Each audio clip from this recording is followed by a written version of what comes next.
Hi, I'm Ben, and I've been gardening for more than 30 years. And in that time, I've come to realise there are some essential crops I absolutely have to have in my garden every year, no matter what.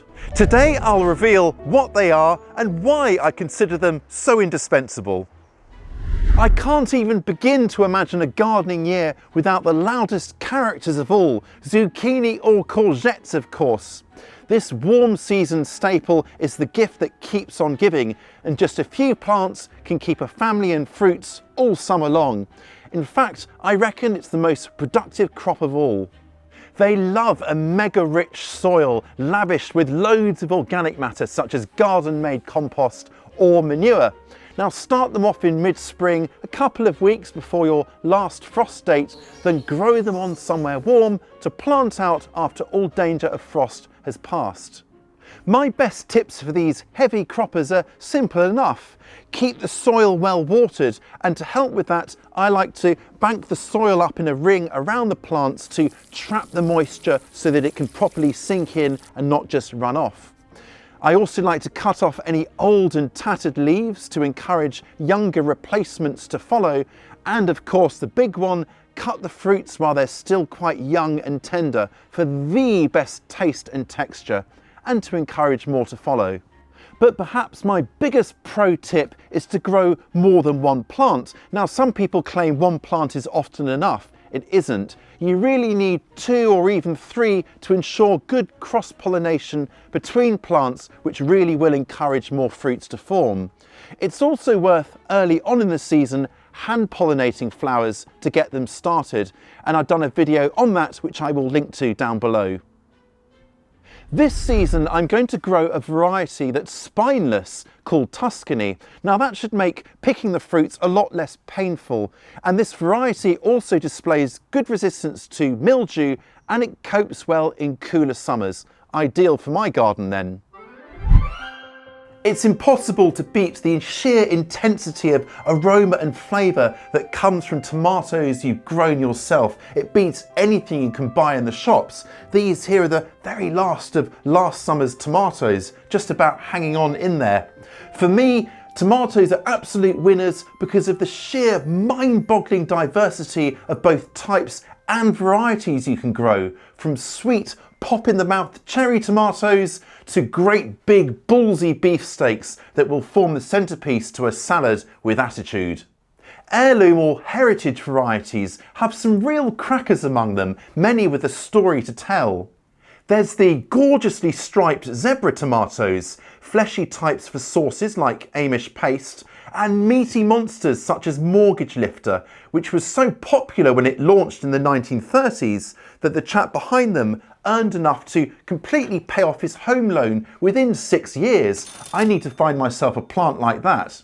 My top tip for growing tomatoes in a damp climate like mine is to grow them under cover if you can. This will keep the foliage drier, which will reduce the risk of diseases such as blight. But if you have no undercover space, no worries. Just be sure to pick a blight-resistant variety of tomato. Now these varieties are an absolute game changer. Your tomatoes may well get infected with blight, but they will still push on through and continue to fruit. Pretty impressive. Of course, if you are in a hotter, drier climate, then lucky you, you'll have loads of varieties to choose from. So tomatoes like to be planted into a warm, sunny position into nice nutrient-rich soil. It's not very photogenic at the moment, but what I'm doing here is barrowing on lots of lovely, well-decomposed manure to help restore fertility for next year. Then once they are growing, ensure that they're properly staked, stringed or caged to support your plants, and remove the side shoots or suckers of vining tomatoes to encourage good airflow. Cutting off the lowest leaves will also help with air circulation, and all of that will reduce the risk of disease. Now once your plants get going, be sure to mulch them and water regularly to avoid problems with things like blossom end rot. Tomatoes are hungry plants, so once they start to flower, I like to go in with a liquid tomato feed every week or two to help the fruits set, swell and ripen. And once they are ripened, well, be sure to pick them promptly to encourage more fruits. Climbing beans are always going to be a winner because unlike many crops, they grow up and not out, and that makes for a really efficient use of space. Every garden needs climbing beans for their good looks too. Now they add real vertical interest. Train them up trellis, a teepee of bamboo canes, or up an archway like this so that they can grow up and out and then dangle down with their pods. Once they're cloaked in foliage and brought alive with dangling pods, well, I reckon you've got yourself quite the eye-catcher. Beans are very easy to grow. Sow the chunky seeds in mid-spring, then keep them frost-free once they are up. Transplant outside against suitable supports after all danger of frost has passed. They love rich soil, so prepare the ground in advance by laying on top a generous cushion of garden compost or well-rotted manure. The vines should find their own way up, and once they start to flower, it won't be long before the pods are coming thick and fast. Just make sure to keep picking them to keep them coming. My insider tip is to try a purple or yellow podded variety. Not only do they look stunning against the green foliage, they're also easier to spot and pick, making picking less of a game of hide and seek. Another option if you struggle to keep up with picking and the pods really do come thick and fast is to grow beans specifically for harvesting right at the end of the season for drying.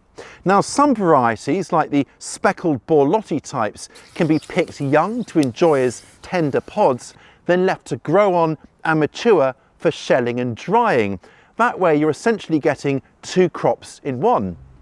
If I had to pick just one bulb, it has to be garlic, and here's mine here.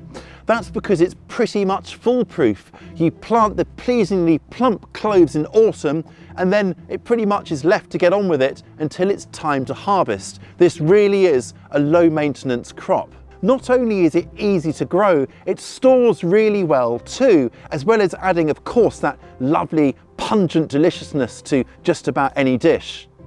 Plant the cloves from mid-autumn to early winter to harvest the following summer, setting them about 4 to 6 inches or 10 to 15 centimetres apart into well-drained soil. If winters are cold where you are, mulch heavily to protect them from the worst of the frost, though garlic really is exceptionally hardy, especially the hardneck varieties. If your priority is lots of garlic for storage, then my tip is to choose a softneck variety because those guys store for the longest. Planting at the correct depth is important too. You want to plant the cloves so at least an inch or 3 centimetres of soil sits above the top of the clove. Now if your soil gets really wet over winter, don't worry, you can plant them into pots or chunky plug trays to grow on under cover and then plant out in spring once the soil has dried out a bit. But look, if you think you've left it too late, don't worry. There are varieties suitable for planting in the spring, so you can still have yourself a lovely harvest this growing season. Leafy greens are famously good for us, especially if we grow them ourselves. Garden-grown produce is often more nutritious than conventional field-grown vegetables, and that's because we have the time and patience to lavish the soil with love to replace all of the nutrients taken up in the crop, including all of those micronutrients with good, wholesome organic matter. And as an organic gardener, I can make sure that all of the produce I grow is completely free of chemicals. I really love spinach because it's one of the very earliest vegetables you can get on and sow while it's still quite fresh out. Now you can make sowings from late winter through spring and on into early summer, making the earliest sowings under the cover of a greenhouse cold frame or say hoop house to coax those seedlings along. Now for the earliest sowings, in fact most of them, I like to sow into little plug trays like this, and then I grow them on as small seedlings to plant outside, spacing them about 8 inches or 20 centimetres apart in both directions. Spinach can bolt or go to seed early in the season, so my first tip is to pick a slow to bolt variety. That means you'll get more pickings before the plants eventually stretch out to flower. If you're growing in the heat of summer, then spinach is one of those really valuable plants that will actually thrive in light shade. Very handy when you're trying to work out what to grow in those nigglesome areas. Now, for a continuous supply of beautiful iron-rich leaves, grow several plants or a couple of rows, then just take 1 or 2 leaves from each plant on each passing.